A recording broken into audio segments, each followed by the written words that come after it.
నమస్తే,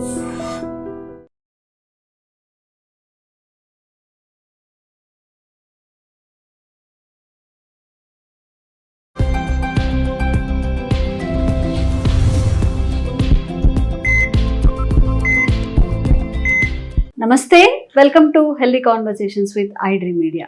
నేను మీ ఝాన్సీ. సో ఈరోజు మనం senior neuro surgeon doctor Ranganatham గారితో ఉన్నాము. సో మీరు చాలా వాకింగ్ చేసి అంటే వెయిట్ తగ్గాలని చాలా పాటించి విసిగిపోయి ఉన్నారా?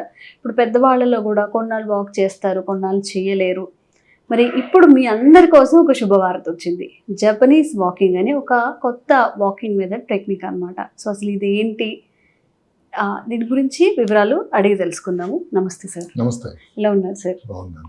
సో జపనీస్ వాకింగ్ మేము ఎప్పుడు వచ్చినా కానీ మీరు కొత్త కాన్సెప్ట్ని అంటే అడ్వాన్స్డ్గా లేకపోతే ట్రెండీగా ఉన్న టాపిక్ని చూస్ చేసుకుంటారు. సో ఈ జపనీస్ వాకింగ్ అంటే ఏంటి, దీనివల్ల ఎలాంటి ఆరోగ్య ప్రయోజనాలు ఉంటాయి? అంటే గత కొన్ని సంవత్సరాలుగా ఏంటంటే నా పద్ధతి నేను అనుసరిస్తున్న విధానం ఏంటంటే, ట్రెండింగ్ అనేది ఒక మాట అయితే జనానికి ఉపయోగకరంగా ఉండాలి అనేటువంటి ఏకైక ఆలోచన. దానికోసం లోతైనటువంటి పరిశీలన, పరిశోధన రెండు జరుగుతాయి. ఈ జపనీస్ వాకింగ్ అనేది ఎప్పుడో 2007లో వచ్చిందండి. ఈ మధ్య కాలంలో మళ్ళీ అది ట్రెండింగ్ అవుతూ ఉంది. నేను దాని వివరాలకు వెళ్తే నాకు అది చాలా సింపుల్గా అనిపించింది, చాలా ఉపయోగకరంగా అనిపించింది. అది కాకుండా మీరు ఇందాక చెప్పినట్టుగా ఏంటంటే మన తర్వాత వివరాలు చెప్పుకుందాం ఉంటాయి. ఏంటంటే కొంతమంది వాకింగ్ చేస్తూ ఉంటారు, బరువు తగ్గరు. డాక్టర్ గారు నేను ఏం భోజనం చేయనండి, వాకింగ్ రోజు చేస్తానండి, 1-2 గంటలు చేస్తూ ఉంటాను, అయినా తగ్గట్లేదు అన్న వాళ్ళకి ఇదేమైనా ఒక ఆల్టర్నేటివ్ శుభవార్త ఏమో నాకు అనిపిస్తుంది సుమా. దాని కారణాలు కూడా చెప్పుకుందాం. అలాగే ఇప్పుడు వాకింగ్ చేయడం కష్టమైన వాళ్ళు ఉంటారు. ఉదాహరణకు 60 సంవత్సరాలు, కీళ్ళ నొప్పి లేదు, ప్రాబ్లం ఉంది, ఒబేసిటీ వాళ్ళకు కూడా ఇది ఒక మంచిది. అదే విధంగా ఇంకొక ముఖ్యమైనది ఏమిటంటే ఈ జపనీస్ ట్రెడిషన్, జపనీస్ వస్తున్నటువంటి అలవాట్లు కానీ వాళ్ళు చేసినటువంటి విధానాలు కానీ చాలా గొప్పవండి. నా ప్రకారం చాలా నచ్చుతాయి. హైటెక్ మాటలు ఆడరు వాళ్ళు, చాలా సింపుల్ పద్ధతి అండి. ఇంతకుముందు ఒకటి వచ్చింది, ఫారెస్ట్ బాతింగ్ అని ఒకటి చేసాం. ఫారెస్ట్ బాతింగ్ అంటే అరణ్యంలో తిరగడం, గ్రీనరీల మధ్యలో తిరుగుతుంటే మీ మనసు ఉల్లాసం కలుగుతుంది అనేది ఒక పద్ధతి. 2000 సంవత్సరాల క్రితం వచ్చినటువంటి ఒక భోజన పద్ధతి, హర భూ అనే ఒక పద్ధతి ఉంది. అంటే ఏంటి, భోజనం చేస్తే 80% పొట్టలో ఉండాలి నిండుగా. మనం చాలాసార్లు పెట్టుకున్నాం. ఈ 2000 సంవత్సరాల తర్వాత కూడా దాని ముఖ్యత ఉందంటే,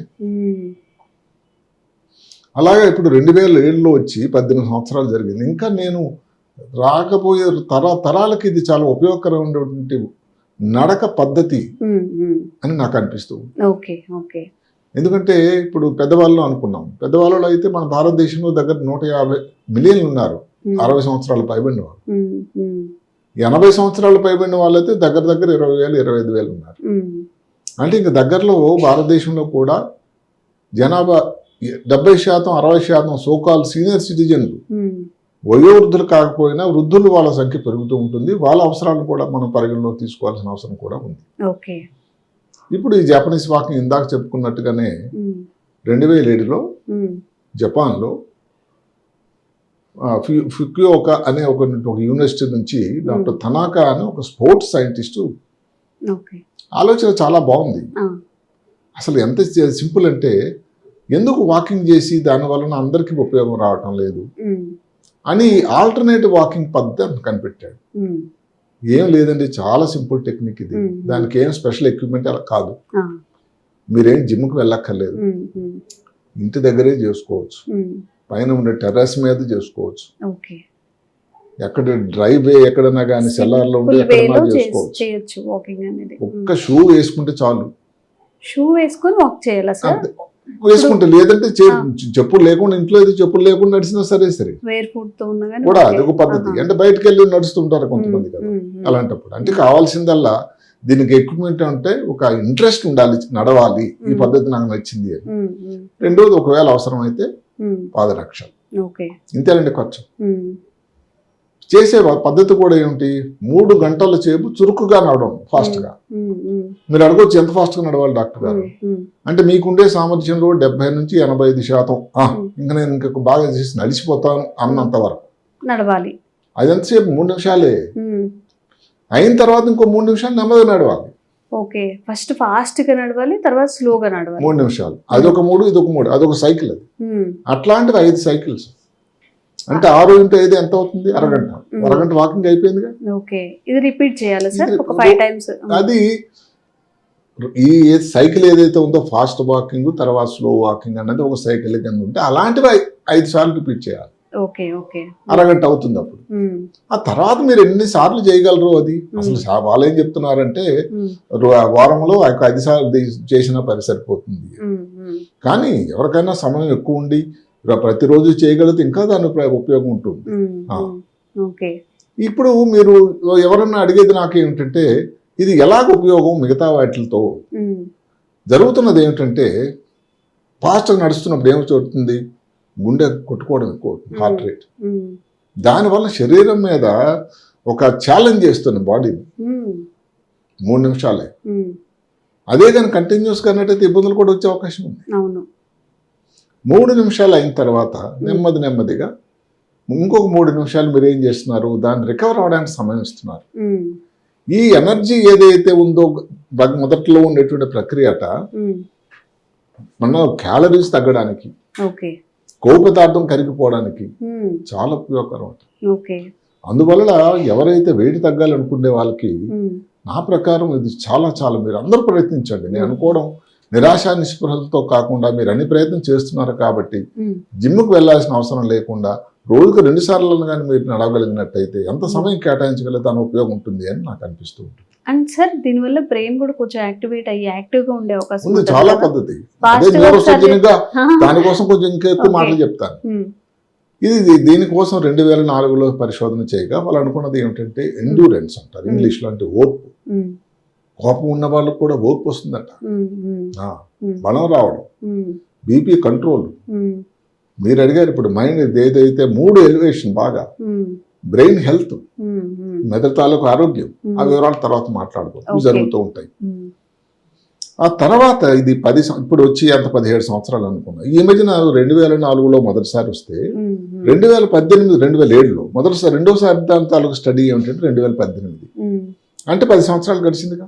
ఈ దశాబ్దంలో దీన్ని ఫాలో అయిన వాళ్ళు ఎంత ఉపయోగం ఉందని మళ్ళీ పరిశోధన చేశారు. ఇదేదో వాకింగ్లో కొత్త మెథడ్ అనుకోకండి, ఇది ఒక రకమైనటువంటి ఉపయోగకరమైన శాస్త్రీయపరమైనటువంటి పటిష్టమైన ఒక విధానం. దాంట్లో వాళ్ళు ఏం చేశారు, 10 సంవత్సరాల తర్వాత అదే కానీ ఫాలో అవుతూ అప్పటి నుంచో ఉంటే కాళ్ళలో బలం అంటే 20% పెరిగింది. పీక్ ఎక్సర్సైజ్ కెపాసిటీ అని ఒక మాట ఉంది. అంటే మీరు వ్యాయామం చేయగలిగినటువంటి సామర్థ్యానికి శిఖరం ఇంకా మీరు వచ్చేసారు, ఒక 40% పెరిగిపోతుంది. అంటే ఈ సింపుల్ దీంతోనే ఏ జిమ్కి వెళ్లకుండా ఏ బరువులు ఎత్తకుండా ఇంత కెపాసిటీ మీరు దీంట్లో తగ్గుతుంది. ఇది ఏదైతే ఫాస్ట్గా నడుస్తున్నాం దానివల్ల ఏమవుతుంది, ఇందాక చెప్పుకున్నట్టుగానే శరీరానికి ఒక ఛాలెంజ్, ఊపిరితిత్తులకి, గుండెకి, కార్డియోవాస్కులర్ స్టెబిలిటీ వస్తుంది. ముఖ్యంగా న్యూరోసర్జన్గా బ్రెయిన్కి కూడా. ఎక్కడైతే ఈ తొందరగా నడకలో ఉంటుందో అప్పుడు రక్త ప్రవాహం, మెదడుకి రక్తం, సిబిఎఫ్ సెరిబ్రల్ బ్లడ్ ఫ్లో అనేది ఎక్కువ అవుతుంది. అక్కడతో మ్యాజిక్ మొదలవుతుంది. ఈ సెరిబ్రల్ బ్లడ్ ఫ్లో ఏదైతే ఎక్కడికి వెళ్తుందండి, ఏదైతే జ్ఞాపక శక్తికి, విశ్లేషణకి, మంచి చెడు కోసం డిఫరెన్సియేషను, దృష్టి కేంద్రీకరించడం ఉండేటువంటి కేంద్రం ఒకటి ఉంటుంది, ప్రీ ఫ్రాంటల్ కార్టెక్స్, దానికి వెళ్తుంది. ఇలాగ చేయటం వల్ల ఇదేదో చిన్న వాకింగ్ చేసినా కూడా ఎంత ఉపయోగకరంగా ఉంటుందంటే, ఏదైతే మీరు మొదలు పదులు చేయండి జ్ఞాపక శక్తి కోల్పోకుండా ఉంటారు, తర్వాత ఆల్జిమర్స్ వ్యాధి రాకుండా ఉంటారు, మనం చాలాసార్లు చెప్పుకున్నాం. అలాంటిలాగా అంత ఉపయోగకరంగానే ఉంటుంది ఈ వాకింగ్ వల్ల. అక్కడ ఉన్నదల్లా ఏమిటంటే మళ్ళీ నొక్కి పక్కన ఇస్తున్నాను ఏమిటంటే 3 నిమిషాల సేపు తొందరగా చురుకుగా నడిచి ఆ తర్వాత శరీరం అంతా కూడా సెటిల్ అవడానికి 3 నిమిషాలు నెమ్మదిగా నడిచి మధ్యలో మళ్ళీ బ్రేక్ ఇవ్వకూడదు. మళ్ళీ అలాగే ఇంకొక 5 సైకిల్ చేస్తే దానివల్ల ఉన్నటువంటి ఫలితం అంత గణనీయమైనటువంటి ఫలితం. ఇక్కడ ఇంకొకరు ఏమంటారు, జ్ఞాపక శక్తి ఇందులో ఏంటి, ఎవరు యంగ్స్టర్స్ ఉన్నట్టయితే పెరగొచ్చు అని అనుకుంటారు. కాదండి, ఎక్కువ మంది ఇందులో పెద్ద వయసు వాళ్ళే పాల్గొన్నారు. ఎవరికైతే కొంచెం జ్ఞాపశక్తి మర్చిపోవడం, ఉమ్, చిన్న చిన్న విషయాలు ఈ మధ్యన ఉమ్, వీళ్ళలో వాళ్ళు స్టడీ చేస్తే ఏమైందంటే చిన్న చిన్న మర్చిపోవడం అన్నది పూర్తిగా రికవర్ అవడం, ఉమ్, అసలు మెమరీని ఆల్మోస్ట్ రికవర్ అయిపోయారట. ఉమ్, ఉమ్, అంటే ఏదైతే ముందు ఇంత 140 కోట్ల భారతదేశంలో దగ్గరలో ఇంకేమైనా లాగా మనకు దగ్గరికి ఆల్జిమర్స్ వ్యాధులు రాబోతుందని భయపడే సమయం ఉమ్, ఇంకా తక్కువైపోతుందేమో నాకు అనిపిస్తుంది. ఉమ్, ఉమ్, సరే కదా, ఇక్కడ ఇప్పుడు నడుస్తూ ఉన్నారు, ఉమ్, బాగా ఫాస్ట్ వాకింగ్ చేశారు. ఉమ్, అప్పుడు మెదడులో ఇంకో కేంద్రం ఉంటుంది, ఉమ్, హిప్పో క్యాంపస్ అని. హిప్పోకాంపస్. అది ఇప్పుడు మనకు ఐటీ కోసం ఎలాగైతే హైదరాబాదు బెంగళూరు హబ్బో, ఉమ్, అది కూడా మెమరీకి హబ్. అది ఓకే. దానికి రక్త ప్రసరణ ఎక్కువ, ఆక్సిజన్ ఎక్కువ వెళ్ళడం వల్ల ఉమ్, దాని తాలూకా శక్తి, మెదడు తాలూకు ఉండే కనెక్షన్స్, ఆ కనెక్షన్ తాలూకా కంటిన్యూటీ, ఉమ్, ఇవన్నీ పెరిగి ఒక విషయాన్ని గుర్తుపెట్టుకోవడం, ఓకే. అవసరం వచ్చినప్పుడు మళ్ళీ రీకాల్ అంటాం. ఉమ్, ఉమ్, ఇప్పుడు ఏదో చదివేశారు మర్చిపోయారు, ఉమ్, మళ్ళీ తర్వాత చెప్పుకోలేకపోతే, ఉమ్, అలాంటి విషయాల్లో కూడా చాలా చాలా ఉపయోగకరంగా ఉంది. ఓకే. ఇప్పుడు చేసేటప్పుడు జ్ఞాపకం ఏవి జాగ్రత్తలు తీసుకోవాలని మీరు అడగవచ్చు. ఉమ్, నడవాల్సిందే ఏం లేదండి, నడుస్తున్నప్పుడు స్ట్రైట్గా నడవాలి, ఉమ్, ముందుగా చూడాలి, తల కిందకు దించడం కాదు, ఉమ్, అడుగులు వేసేటప్పుడు దొబ్బని శబ్దం లేకుండా, ఓకే. ఉమ్, ఇంతే. ఇవే జాగ్రత్తలు. ఉమ్, ఉమ్, ఎవరు చేయొచ్చు? అన్ని వయసులో వారు చేయొచ్చు, ఉమ్, ఎక్కడన్నా చేయొచ్చు. ఇందాక చెప్పినట్టుగా ఎక్విప్మెంట్ కూడా అవసరం, ఇంట్లో కూడా మన చేసుకోవచ్చు, టెర్రస్ మీద కానీ ఎక్కడన్నా. ఎక్కడైనా. ఉమ్, ఉమ్, అయితే మరి ఎట్లా తెలుస్తుంది ఫాస్ట్ గా నడుస్తున్నాము అని? ఉమ్, ఒక మంచి సరైన ప్రశ్న. ఉమ్, మీరు 3 నిమిషాల తర్వాత మీ హార్ట్ రేట్ కొట్టుకున్న తర్వాత ఓకే. అప్పుడు మీకు తెలుస్తూ ఉంటుంది అనమాట, ఇంక కొంచెం మనం స్లోగా పీక్ వచ్చేసాం, నడుద్దాం. ఇప్పుడు అయిపోయింది, ఉమ్, అప్పుడు కొంచెం నెమ్మది చేయాలి, Okay. అంతే. దానికి ఇంకా ఒక లెక్క ఏమి అవసరం లేదు. ఆ, సరేగా మీ దగ్గర స్టాప్ వాచ్ కానీ లేకపోతే మీ వాచ్ పెట్టుకొని, ఈ మధ్య కాలంలో అన్ని ఉమ్, రిస్ట్ వాచ్లు, స్మార్ట్ వాచ్లు వచ్చాయి. yes, yes, అందరూ దాంట్లో కూడా 3 తెలుస్తుంది నిమిషాలు కాబట్టి నిమిషాలకు మీరు అలారం పెట్టుకొని చేసినా కానీ నడుస్తుంది. సరిపోతుంది. అవును. సరే, ఇప్పుడు 3 మినిట్స్ అయినా ఒకవేళ 4 మినిట్స్ నడవగలిగారు కానీ అనుకోండి. వాళ్ళు ఆ 4 స్టడీ minutes. మాత్రం 3 మినిట్స్ Okay. ఎందుకంటే అది అంత సులభతరం. ఆ, ఇప్పుడు మాటకి 5 నిమిషాలు అని చెప్పారనుకోండి, ఉమ్, 5 నిమిషాలు అలాగా ఉండొచ్చు, 3 నిమిషాలు మరీ తక్కువ కాదు, మరి ఎక్కువ కాదు. ఉమ్, మొత్తం మీద ఆ స్టడీలో మాత్రం 3 నిమిషాలు తొందరగా చురుగ్గా నడవడం, 3 నిమిషాలు నెమ్మదిగా నడవడం, ఓకే. అంతే. ఓకే. ఉమ్, మరి ఎవరెవరికి చేయడం కొంచెం ఇబ్బందిగా ప్రమాదకరం, ఉంటుంది. బీపీ బ్లడ్ ప్రెషర్స్ కంట్రోల్ లేకుండా ఉండేవాళ్ళు కానీ, హై ప్రెషర్స్ హై ఉండేవాళ్ళు. ప్రెషర్ ఉండేవాళ్ళు ఓకే. కానీ. ఈ మధ్య కాలంలో ఏదో గుండెకి ప్రాబ్లం వచ్చింది అనుకోండి, హార్ట్ అటాక్ వచ్చింది, ఏదైనా ఆపరేషన్ అయింది, డాక్టర్ గారి పర్యవేక్షణ, డాక్టర్ గారి తాలూకా సలహా తీసుకుని చేయటం మంచిది. ఓకే. మరీ సివియర్ ఆర్థరైటిస్ ఉంది, మళ్ళీ చేసి దాని వల్ల ఇబ్బంది పడడం కన్నా డాక్టర్ గారు కానీ చేయొచ్చు, నువ్వు పర్వాలేదు, అది పెద్ద ప్రమాదకరం కన్నట్టు మీరు ఎంత ఉపయోగకరమైందైనా దాంట్లో ఎవరికి సూట్ అవుతుంది, ఎవరికి సూట్ అంతే. అవ్వదు అనేది ఇలాంటివన్నీ కూడా ఇక్కడ వయసుతో భేదం లేకపోయినా, ప్రమేయం లేకపోయినా కూడా ఈ చిన్న చిన్న ఇబ్బందులు ఆరోగ్య సమస్యలు ఉండే వాళ్ళని మాత్రం డాక్టర్ గారి తాలూకా సలహా మేరకు తీసుకొని అప్పుడు మీరు వాకింగ్ చేయడం మొదలెట్టండి. ఓకే. నాకు తెలిసి ఇది ఏది కూడా పెద్ద ఇబ్బందికరం కాదు. అయితే డాక్టర్ గారు ఎందుకు మీరు చేశారు, ఏదైనా కాంప్లికేషన్ వచ్చిందని దానికన్నా మీ డాక్టర్ గారు ఎవరైతే ఉన్నారో వారి పర్యవేక్షణలో కాకపోయినా వారి సలహా మేరకు మీరు చేయడం అన్నది ఉత్తమం. ఇప్పుడు ఇంకొక మెదడుకు సంబంధించి ఇంకొక మాట ఉంది. ఏమిటది? మెదడులో ఈ ప్రశాంతత, ఎమోషనల్ స్టెబిలిటీ, అంటే అసలు దేనికి ఎంత ప్రమాదం ఇబ్బంది వచ్చినా కూడా చక్కగా ఉండగలడానికి. ఎందుకు అంటే ఈ నడక వల్ల స్ట్రెస్ హార్మోన్ అని మనం చెప్పుకున్నాం చాలాసార్లు, కార్టిజాల్ తగ్గిపోతుంది. ఓకే, చాలా ప్రయోజనాలు ఉన్నాయి. అయితే సరికదా, ఈ 2 హార్మోన్లు ఉపయోగకరమైన డోపమీన్ అని, సెరోటానిన్ అని సెక్రెట్ ఎక్కువ అవుతుంది ఆ సమయంలోనే. ఆ సెరోటానిన్ డోపమీన్ రావడం వల్ల, డోపమీన్ అనేది హ్యాపీ హార్మోన్, ప్లెజర్ హార్మోన్. సెరోటానిన్ ఏమిటంటే మన ఎమోషన్స్ అన్ని, కోపం, తాపం, కంట్రోల్, ఓదార్పు తీసుకొచ్చేటువంటి ఒక. ఇందాక మనం ఏదైతే చెప్పుకున్నామో ఈ బరువు తగ్గడానికి మామూలు వాకింగ్ కి దీనికి ఏమిటి తేడా మీరు అడగండి.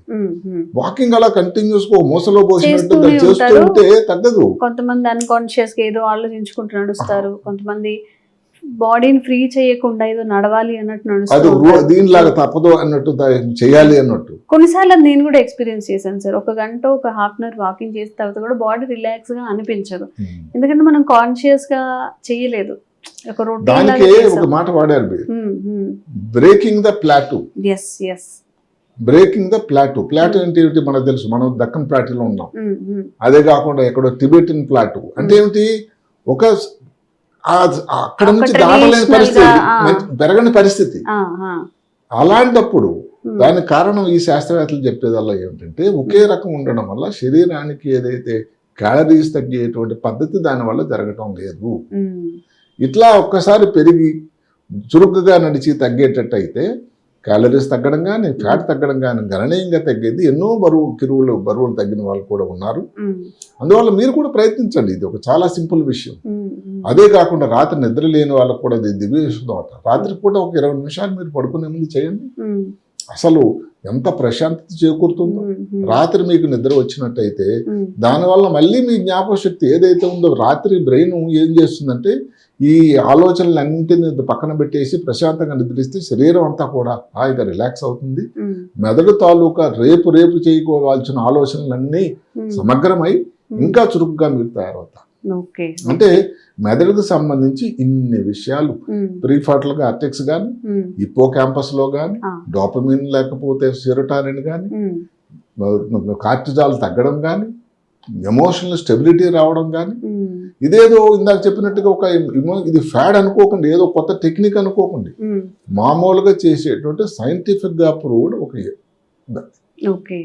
ఎంతవరకు అంటే ఇందాక చెప్పినట్టుగానే పజిల్స్ చేస్తే ఎంత బాగా చురుగ్గా అవడానికి ఉపయోగకరంగా ఉంటుందో, కొత్త ఇన్స్ట్రుమెంట్ నేర్చుకుంటే ఎలా ఉంటుందో, కొత్త పుస్తకం చదవడం అనేది అలవాటు చేసుకుంటే ఎలా మీ మెదడు చురుగ్గా తయారవుతుందో, అలాంటి సింపుల్ గా ఇంటి దగ్గరే చేసుకోగలిగేటువంటి గొప్ప సాధన.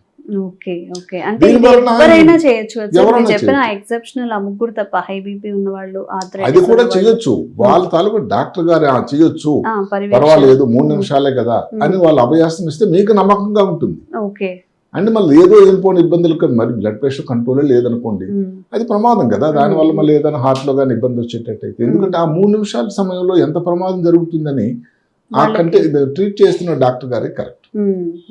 అందువల్ల ఏంటంటే ఈ జపనీస్ వాకింగ్ ఇంతకుముందు చెప్పుకున్నట్టుగానే జపనీస్ నుంచి వచ్చిన ఏ పద్ధతి అనేది ఒక చాలా డిసిప్లిన్ ఉంటుందండి, చాలా క్రమశిక్షణ పద్ధతి ఉంటుంది, చాలా శుభ్రత ఉంటుంది జపనీస్ తాలూకు అలవాటు. అదే అందరు చెప్తారు, ఏదైనా నేర్చుకోవాలంటే జపనీస్ దగ్గర నేర్చుకోండి.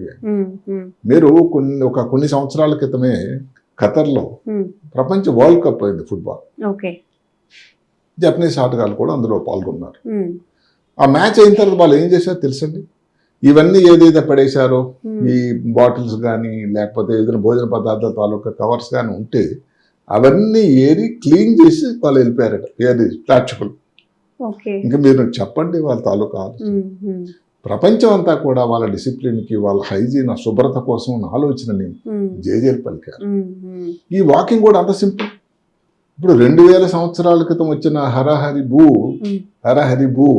అంటే ఏంటి, 80% తినడము, ఎక్కువ శాతం తినకూడదన్నది. అసలు ఇలాంటి మంచి అలవాట్ల వల్లే ప్రపంచంలో సెంటినేరియన్స్ అంటే వృద్ధులు, శతాధిక వృద్ధులు, 100 సంవత్సరాలు దాటిన వాళ్ళ సంఖ్య జపాన్లో ఎక్కువ ఉంది. అక్కడ లైఫ్ టైం అనేది చాలా ఎక్కువగా ఉంటుంది. అందుకని ఇంకొక మాట చెప్పుకున్నాం, బ్లూ జోన్ అని. అండ్ హెల్తీగా కూడా ఉంటారు. బ్లూ జోన్ అని ఒకటి ఉంది ప్రపంచంలో, ఎక్కువ సంవత్సరాలు బతికే చోట్లు కొన్ని ఉన్నాయి. అందులో జపాన్ లోని ఒకినావా చాలా ప్రఖ్యాత దేశం. అంటే వీళ్ళందరికీ ఒక మార్గదర్శకులు అనుకోండి.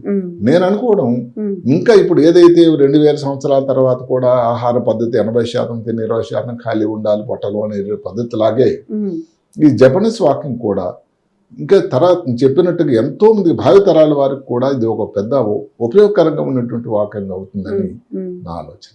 సార్, ఓవరాల్ గా మరి జపాన్ వాకింగ్ మీద మీ మెసేజ్ ఏమిస్తారు? ఇక్కడ నేను చెప్పేదల్లా ఒకటే చాలా మంచి మాట ఏంటంటే, ఎంత హార్డ్ గా మీరు వాకింగ్ చేస్తున్నారు అని కాదు, ఎంత స్మార్ట్ గా చేస్తున్నారు. అంటే స్మార్ట్నెస్ అంటే ఏదో అందంగా దీనిగా కాకపోయినా, అట్రాక్టివ్ కాకపోయినా ఎంత ఉపయోగకరంగా చేస్తున్నారు. ఇందాక చెప్పినట్టుగానే అదే కాకుండా పోనీ ఇది మీకు ఏదైనా కారణం వల్ల వాకింగ్ అన్నది ఏ పద్ధతి అయినా మంచిదేనండి. అక్కడ 10,000 స్టెప్లా 4,000 స్టెప్లా అని అసలు ఈ స్టడీ చేసినప్పుడు వాళ్ళు రోజుకి 8,000 స్టెప్ అడుగులు వేసేటువంటి వాళ్ళతో కంపారిజన్ చేశారు. కంపేర్ చేసి దానికంటే ఇంకా ఈజీగాను దాని తరకు ఉపయోగకరమైన కూడా తెచ్చారు. ఇది సైన్స్ ప్రకారం కూడా వాళ్ళు దాన్ని తెచ్చారు. అందువల్ల జ్ఞాపకశక్తి కోసం టెస్టులు కానీ పెద్దవాళ్ళలో కానీ దీనివల్ల ఉపయోగకరంగానే ఉంది. కాబట్టి ఇప్పుడు వాకింగ్ 10,000 స్టెప్స్ అని అంటారు, కొంతమంది 8,000 చేస్తారు, పెద్ద వయసులో 4,000 5,000 చేస్తారు. ఏదైనా వాకింగ్ అయితే మొదలుపెట్టండి. వాకింగే మొదలుపెట్టేటప్పుడు జపనీస్ వాకింగ్ ఎందుకు చేయకూడదు? నేను చేస్తున్నాను, నాకు చాలా ఉపయోగకరంగా అనిపిస్తుంది, మీరు స్టార్ట్ మీరు చేశారు కూడా చేయండి. నేను చదువు నుంచి కూడా చేస్తున్నాను, ఇది చాలా ఈజీగా అనిపిస్తుంది నాకు. ఓకే. సాయంకాలం ఉదయం 2 సార్లు కూడా చేయొచ్చు. చేస్తున్నప్పుడు అసలు తర్వాత ప్రశాంతత కానీ, జ్ఞాపక శక్తి కానీ, నిద్ర కానీ అసలు ఎంత బాగా ఉందండి. కాబట్టి నా ప్రకారం కూడా పర్సనల్ గా కూడా చాలా ఉపయోగంగా అనిపిస్తుంది. సైన్స్ కూడా అదే చెప్తుంది. జపనీస్ నుంచి వచ్చిన, మళ్ళీ చెప్తున్నాను, ఏదన్నా కానీ టెక్నాలజీ కానీ అలవాటు కానీ అసలు ప్రపంచం అంతా చాలా వ్యాప్తి చెందిన పద్ధతి. ఇది కూడా అలాగా కాబోతుందని నా ఆలోచన. ఓకే. నేను సార్తో ఇంతకు ముందు ఒక వీడియో చేశాను, తిన్న తర్వాత ఒక 10 నిమిషాలు నడవాలి అని చెప్పి. దానికి ఎంత మంచి స్పందన వచ్చిందంటే, మీరు చెప్పిన తర్వాత చాలా మంది మేము నడుస్తున్నాము, మార్గం తేడా వచ్చిందని కామెంట్ దీనికి సరిపోయినట్టు దీటుగా లేకపోతే ఇంకెక్కువ స్పందన దీనికి వస్తుందని అవును. నాకు చాలా. ఇప్పుడు ఈ జపనీస్ వాకింగ్ ఏదైతే సార్ చెప్తున్నారంటే నమ్మకం, అంటే ఏ సార్ ఊరికే చెప్పరు, ఏదైనా నిజంగా సార్ చెప్పిన నేను స్టార్ట్ చేశాను, నేను చేస్తున్నా అని ఆయన నమ్మితేనే చెప్తారు. కాబట్టి తప్పకుండా మీరు కూడా ఈ వాక్ని ట్రై చేయండి. మీకు ఎలా అనిపించిందో కూడా మళ్ళీ మా కామెంట్స్ రూపంలో తెలియజేయండి. ఇంకా రంగనాథం సార్తో ఇంకా మోర్ వీడియోస్, ఇన్ఫర్మేషన్ ఇచ్చే వీడియోస్ చేయడానికి మేము కూడా ప్రయత్నిస్తూనే ఉంటాం. Thank you so much. And for more videos, Please subscribe to iDream. Please subscribe to iDream. Please subscribe iDream. And please subscribe to iDream. For more videos, subscribe to iDream. please like, share and subscribe to the channel. Congratulations, iDream. Subscribe to iDream. Subscribe to iDream. So subscribe to iDream Media. iDream की iDream team अंदर की huge congratulations. Please subscribe iDream Media. Please subscribe to iDream. Subscribe iDream. Please subscribe to iDream. iDream అంటే నా కళల channel subscribe చేసుకున్న నోరు తిరుగుతలేదు, మీరైతే గంట గుర్తు కొట్టండి. For more such videos, please subscribe to iDream. Subscribe to iDream. Please subscribe to iDream. Please subscribe iDream Media. Please do subscribe to iDream. Please subscribe to iDream Media. For best entertainment and information, please subscribe iDream. And don't forget to subscribe to iDream.